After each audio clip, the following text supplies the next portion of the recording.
Welcome back to Mystical Sisterhood. This is your host, Maureen Spielman, and I am here in episode 110. I am so happy to be here. I've adored the last few guests that I've had on for the beginning of 2025, and I hope you've enjoyed them as well for the ones that you've been able to catch. And I love receiving the notes and the comments about how you feel about the guests and any feedback I can give to them.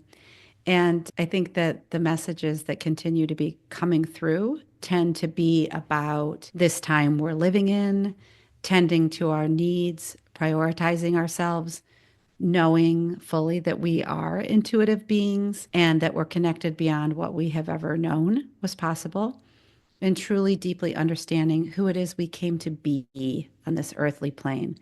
And why I'm reiterating and why these aspects of our lives are so, so important now. As much as information feels like it's overflowing for us to become the best versions of ourselves possible. And by that, I mean there's more personal growth in spiritual books, probably absolutely than ever. There's more access to thought leaders on social media, easily accessible to us.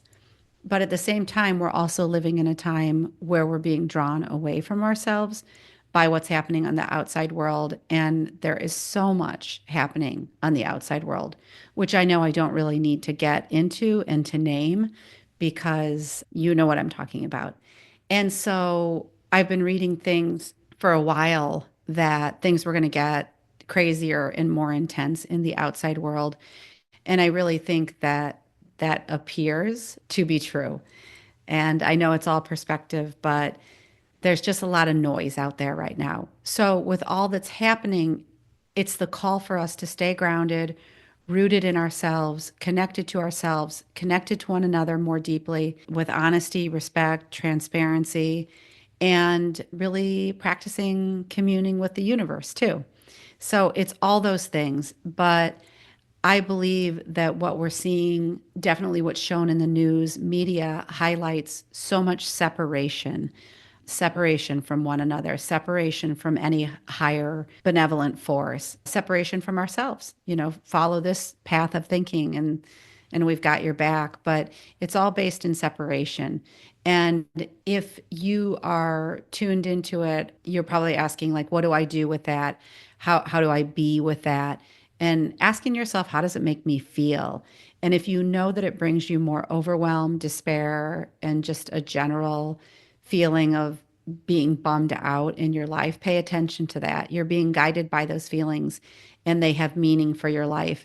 I could sit here and say it's not what I choose, and I have watched myself being in a pattern of reading more. And I really feel it. I feel it a lot in my energy field. So I'll leave that up to you as to what's best for you. But it can feel really healthy when we limit how much we're ingesting. That could be a lot of things. That could be what's deemed as more negative news. It could just be more news in general. So I think it's really the time that we're being asked to question, is it my truth? What is my truth? Why would it even be important to take a deeper look at what you believe? I believe it's because this whole life is about bringing you to your own values to live by, asking, how do I want to feel and live out my own life? What's most important to me? And kind of understanding the reasons your soul came to this earthly plane. And so I want to go back a little bit and say, how do we even get away from our essential and authentic divine self? I'm going to share a little bit about my own path. You fill in your own story. And by the way, I'd love to hear what that is for you. So, what I know is throughout my life, I was conditioned to believe others' truths about the world and about myself. Naturally, right? I had a family of origin. I grew up at a certain point in time, really in the 1970s and 80s is when I was growing up. As a result, I conjured up these ways of thinking about myself that were not based in the truth of me. And to be honest, for many, many years, felt pretty not great. So I've learned a few ways of thinking about who the Maureen was that adapted to what others needed me to be. And that that part of you that adapted to be something you weren't for someone else has been called the false self. It's often called the adaptive self or the survival self. And I think they're all pretty good names for the unauthentic self that develops. I think it's accurate that the ways I showed up as a quiet child, a people pleaser, the nice one, and eventually the rebel were not really who I was. We all go through it. And maybe that's for a reason. So we can try on the different masks and the different roles.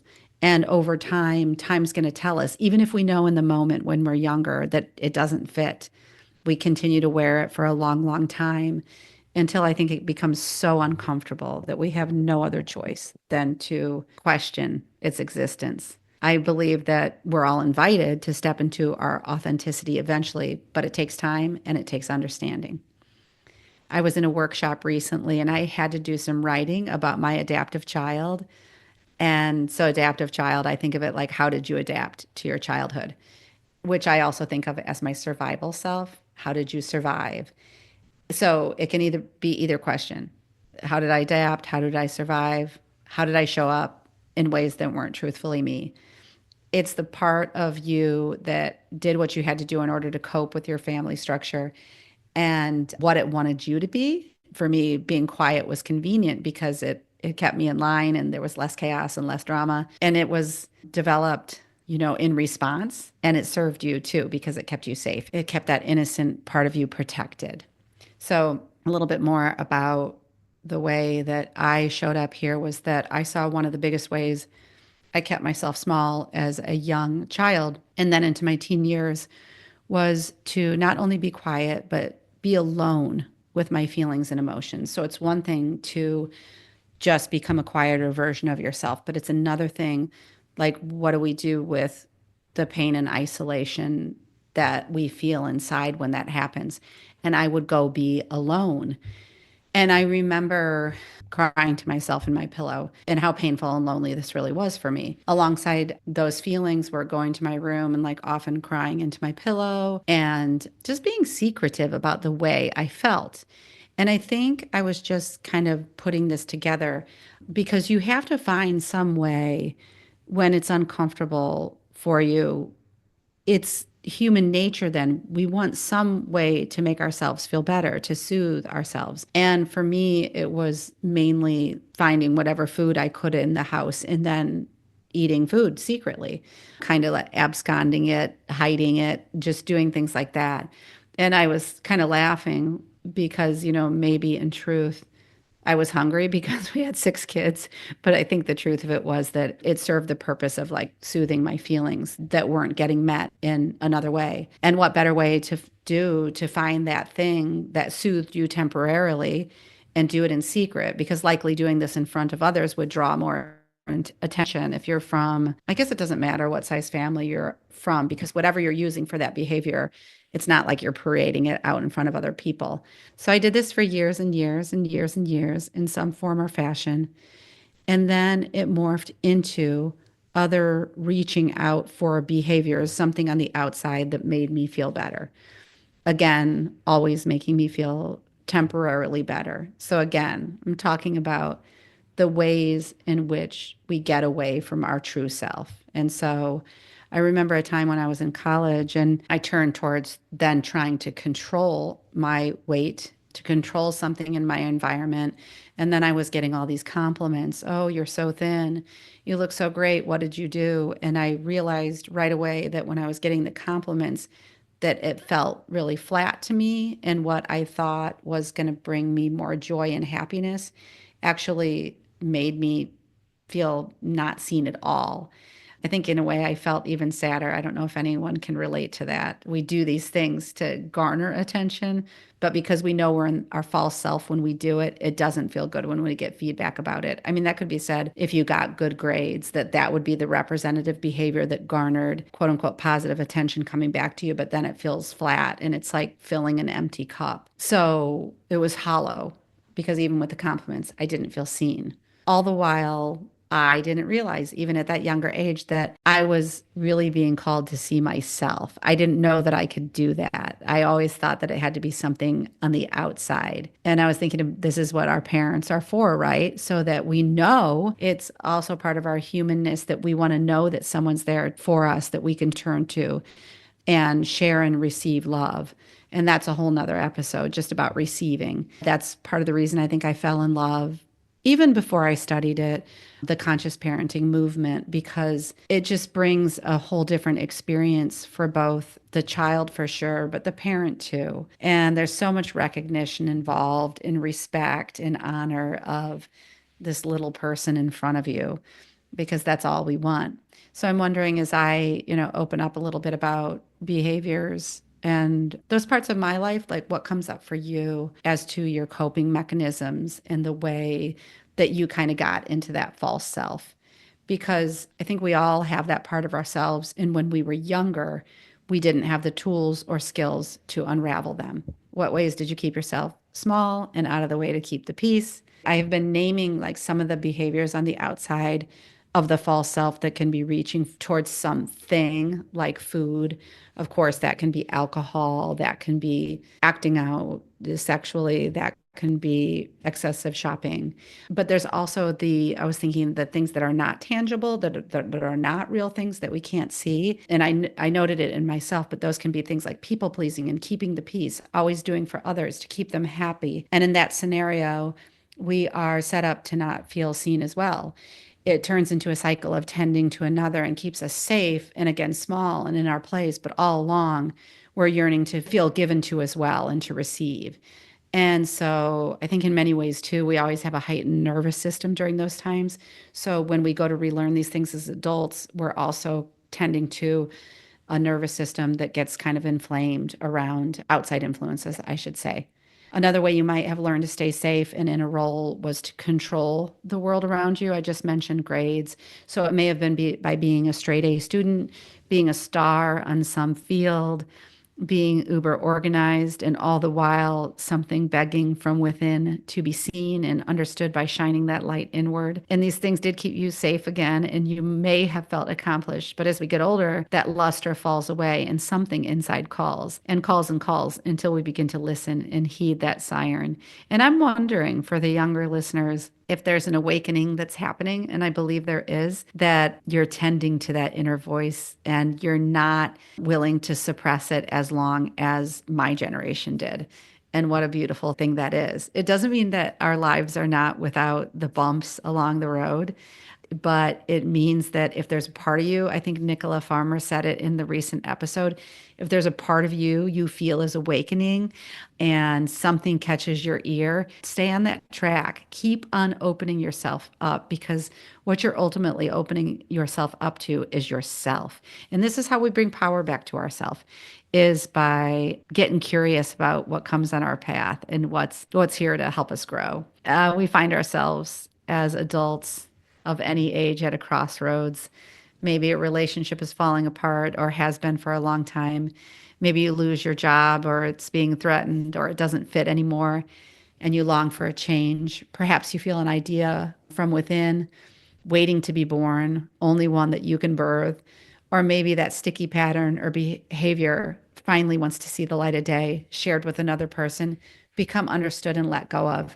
And so this is the path. This is the path of reclamation, of yes, allowing ourselves to be reparented by our more adult self so we can truly shine for who we came to be. You see often on social media these days, we see quotes that just say, oh, just let go or allow, and like these lofty ideas, right? And they do, they make us excited. They're like, ooh, that's so cool, that Rumi quote or whatever it is, the beautiful Buddhist or Taoist sentiment. And it seems so easy on the surface, and it rings true because you know at the soul level there is truth to it. There is more to you. There is a fuller expression waiting to be birthed, and you would be better off. But the steps in between to getting there are essential to learn how we can understand our own emotions.